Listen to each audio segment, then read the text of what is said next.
그리스도가 순환받는 14장부터 나오고 있죠. 오늘 먼저 명절, 절기를 말씀하죠. 그들의 명절은 특별히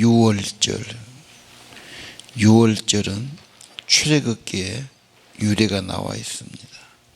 한 주간 동안 무교절로 지키고 6월절에 특히 양을 잡지요.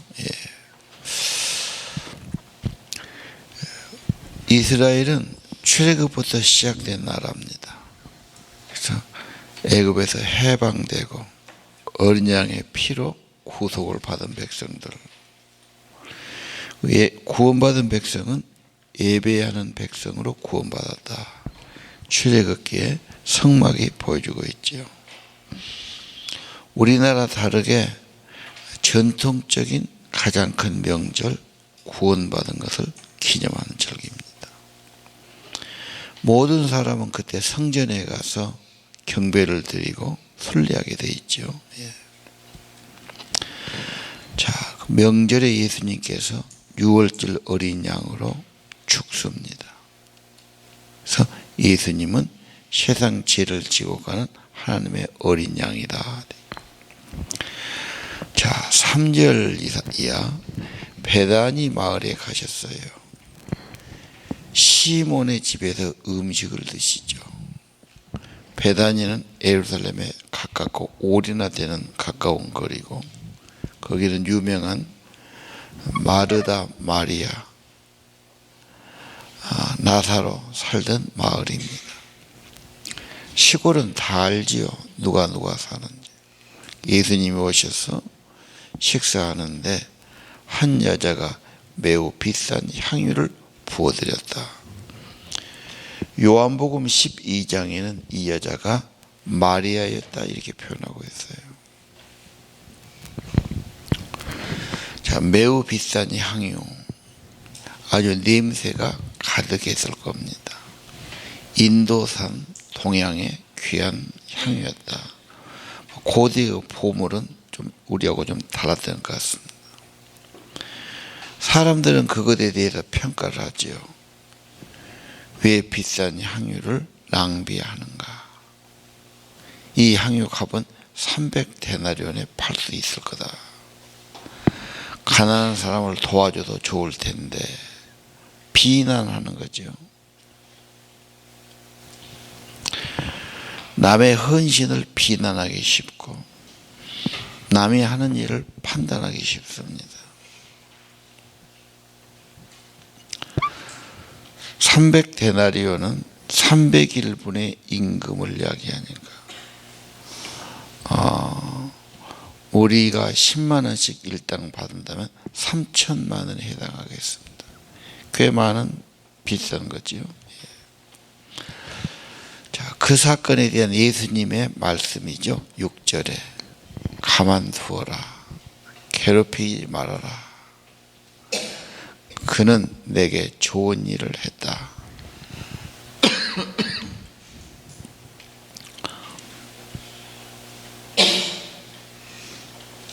좋은 일 했단 말은 아름다운 일이다.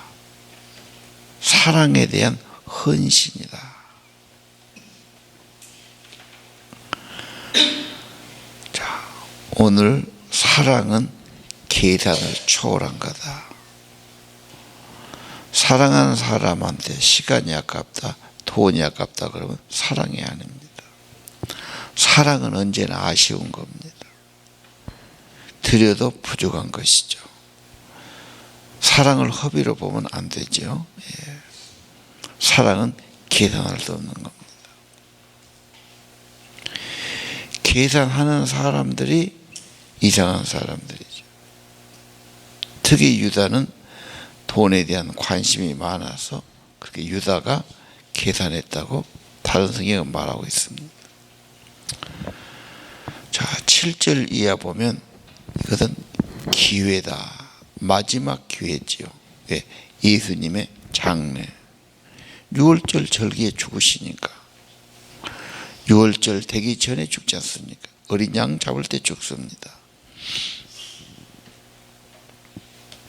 예수님께 드리는 마지막 기회, 가장 아름다운 사랑입니다. 기회를 놓치면 다시는 그런 기회가 없죠.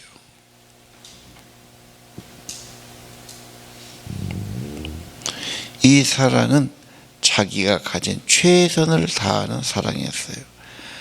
가장 귀한 것을 드렸어요. 아낌없이 드렸어요. 이게 가장 아름다운 사랑의 이야기죠. 어떤 목사님이 서울 사는데 글을 적어놨어요. 자기 교회 아주 잘 나가는 분, 고위 공직자, 교회에 나오는데 뜸뜸 나와요. 바쁘니까, 할 일이 많으니까, 약속이 있으니까. 세월이 갔어요. 퇴직하고 그분이 몸이 망가지고 중풍이 왔어요. 걸음도 못 걸지요. 그래 한번 그 집을 신방 갔더니 눈물을 주룩주룩 흘리면서 나한테 한 번만 기회가 주면은 내 소원이 내 발로 교회 가서 예배드리고 할 수 있으면 좀 주님 앞에 봉사하고 살았으면 좋겠다. 어째 그런 기회가 없었겠습니까? 그때는 자기 일에 바쁘고 나중에 와서 보니까 진짜 주님 만날 일이 부끄럽고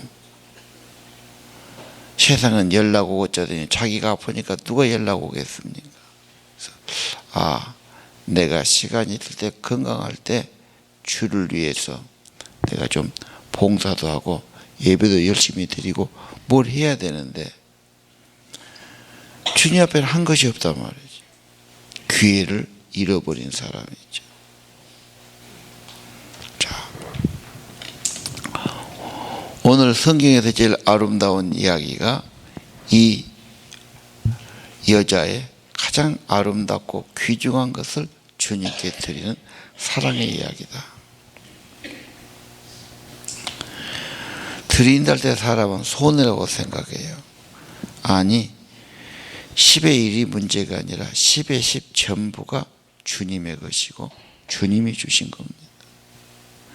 내 생명 자체도 주님이 주신 거죠.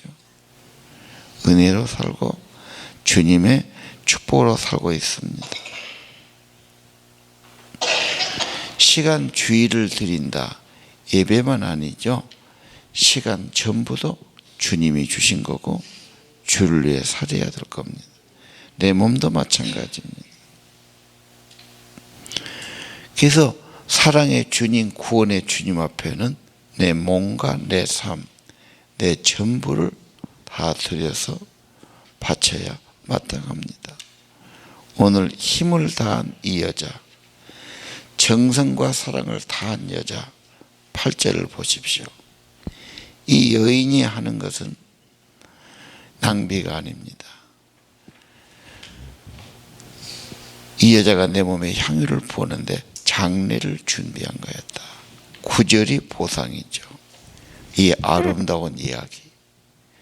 복음이 전해진 곳마다 이 여자가 한 일이 알려질 거다. 어디다 쓴 것보다 귀한 일이고 가치 있는 일이고 영원히 기억될 일이 아닙니까?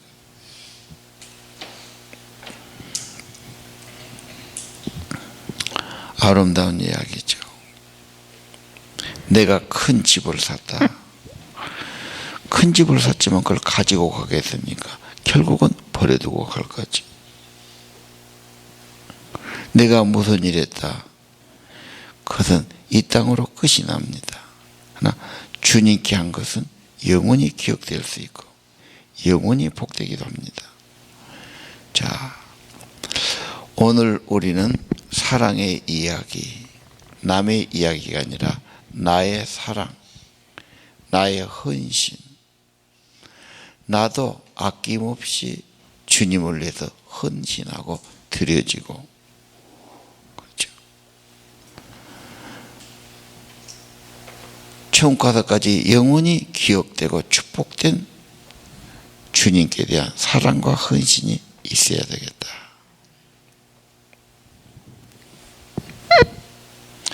다 나중에 가면 세상 일만 하면 후회합니다. 그러면서도 주님을 위해서는 헌신하는 기회를 놓친 거 많지.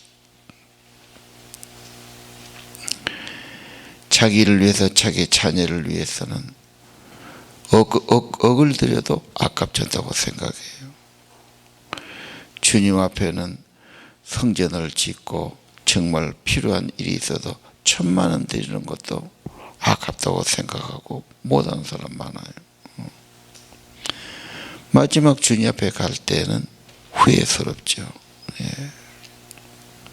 자, 오늘 이 여인의 헌신, 내 인생에도 이런 아름다운 헌신, 희생의 헌신, 주를 향한 사랑의 헌신이 드려지고 주 앞에 가기를 원합니다.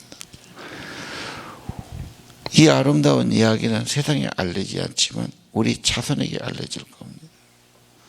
우리 자녀들은 우리 아버지가, 우리 할아버지가, 할머니가 주님을 어떻게 섬겼고 주님 복음을 위해서 주의 교회를 해서 어떻게 헌신했는지 기억되게 할 것입니다.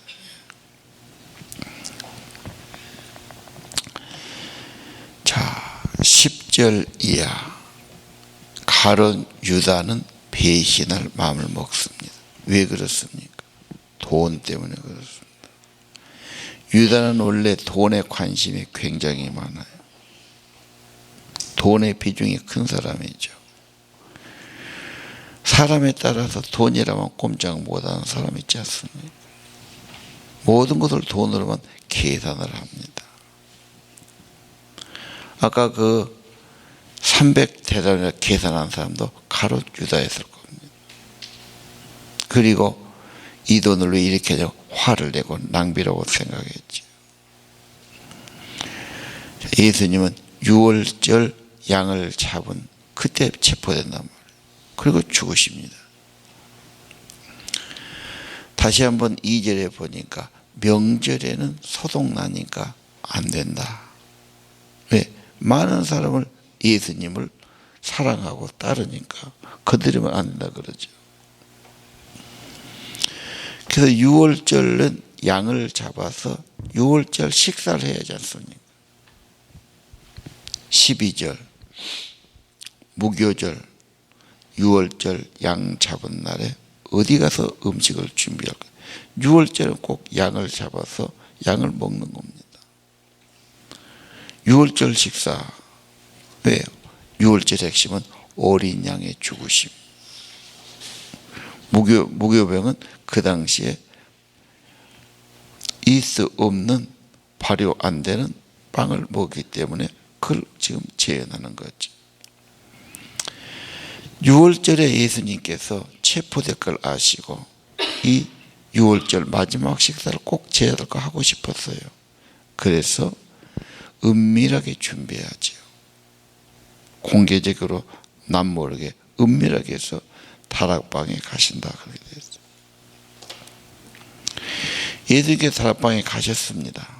그리고 6월절 식사하시는 모습이 18절에 나타나죠. 쓴 나물을 먹어야 되고 그렇죠? 그때 예수님께서 진실을 말해요. 너희 중에 한 사람이 나를 배신할 거다. 배반을 경고하죠. 친구의 배신, 가족의 배신, 믿는 자의 배신은 대단히 쓰라리고 고통스러운 겁니다. 가장 마음 아픈 것의 하나가 배신입니다. 그 사랑하다 갈라서는 것, 이혼도 엄청 마음의 상처가 되죠. 사랑 안 했으면 그런 일이 없어요.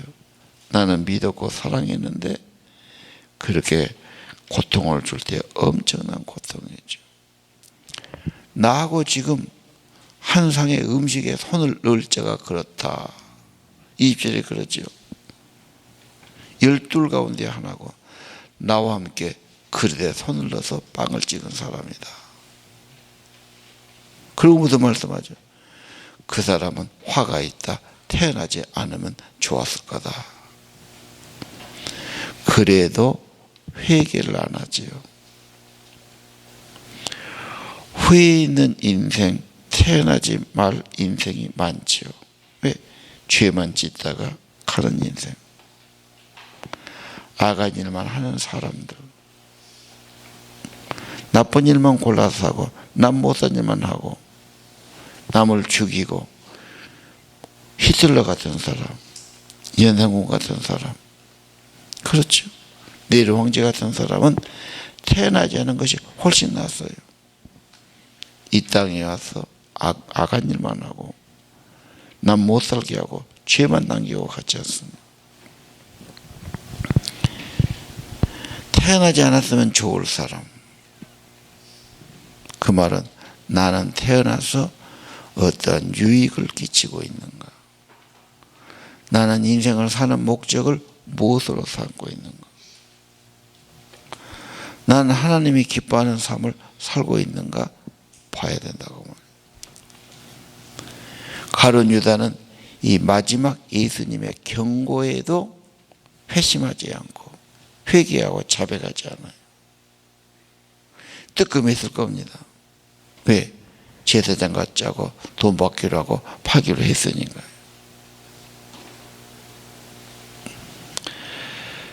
자, 다시 6월절 식사가 나옵니다. 예수님 빵 들고 기도하시며 내 몸이라고 주시죠. 잔을 부어주시면서 언약의 피다. 속죄의 피, 죄를 사는 언약의 피라고 말씀하십니다. 이것을 기념하라, 기억하라, 기념하라, 잃어버리지 말아라, 계속해라. 성찬은 예수님 구원의 핵심입니다. 자기 몸을 주시고 자기 피를 주셔서 나를 속죄하신 구속주의 은혜지요. 다른 건 아니어도 언제나 우리는 예수님께 나올 때마다 나를 위해서 자기 몸을 바쳐주시고 자기 몸을 찢어 희생하시고 자기 피 흘려 나를 구속하신 주님의 은혜, 이것이 우리의 찬양입니다. 이것을 감사하는 거죠. 이 은혜를 늘 기억하는 겁니다. 나 같은 죄인을 살리신 주의 은혜가 놀랍습니다. 언제나 그분의 사랑 기억하고 잊지 않고 거기에 대한 응답이 찬양이고 감사고 예물드림이고 사랑의 이야기죠. 그리고 이 성찬에 소망이 있습니다. 25절. 우리는 이 땅에서 예수 믿고 끝난 것이 아니고 하늘나라에 뭐가 있습니까? 천국 가서 하늘나라에 살 소망. 천국에 가고 부활하고 천사처럼 된다. 거기서 주와 함께 영광을 누리고 거기서 주와 함께 만찬을 누린다. 그런데 이것은 그냥 되는 것이 아니고 진통을 통해서 환난과 종말을 통해서 심판을 통해서 그 나라가 온다고 말씀하지 않았습니다. 예수님과 제자들이 찬송을 부르고 감람산으로 올라가셨다. 거기에 겟세마네 동산에 기도로 가신 겁니다.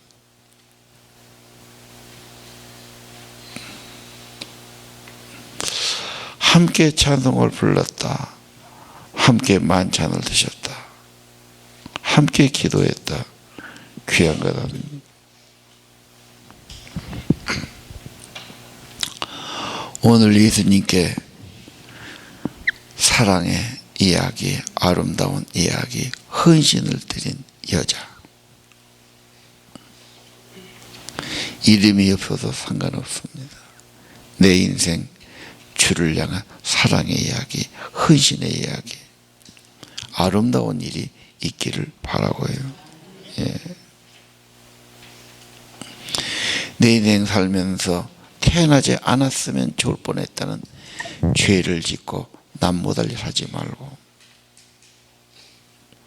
내가 이 땅에 태어나서 뭔가 보람된 일을 하고 주의 일을 하고 주님을 기쁘시게 하고 이런 삶을 살아야 되겠다고 결심해 보는 겁니다. 기도합시다.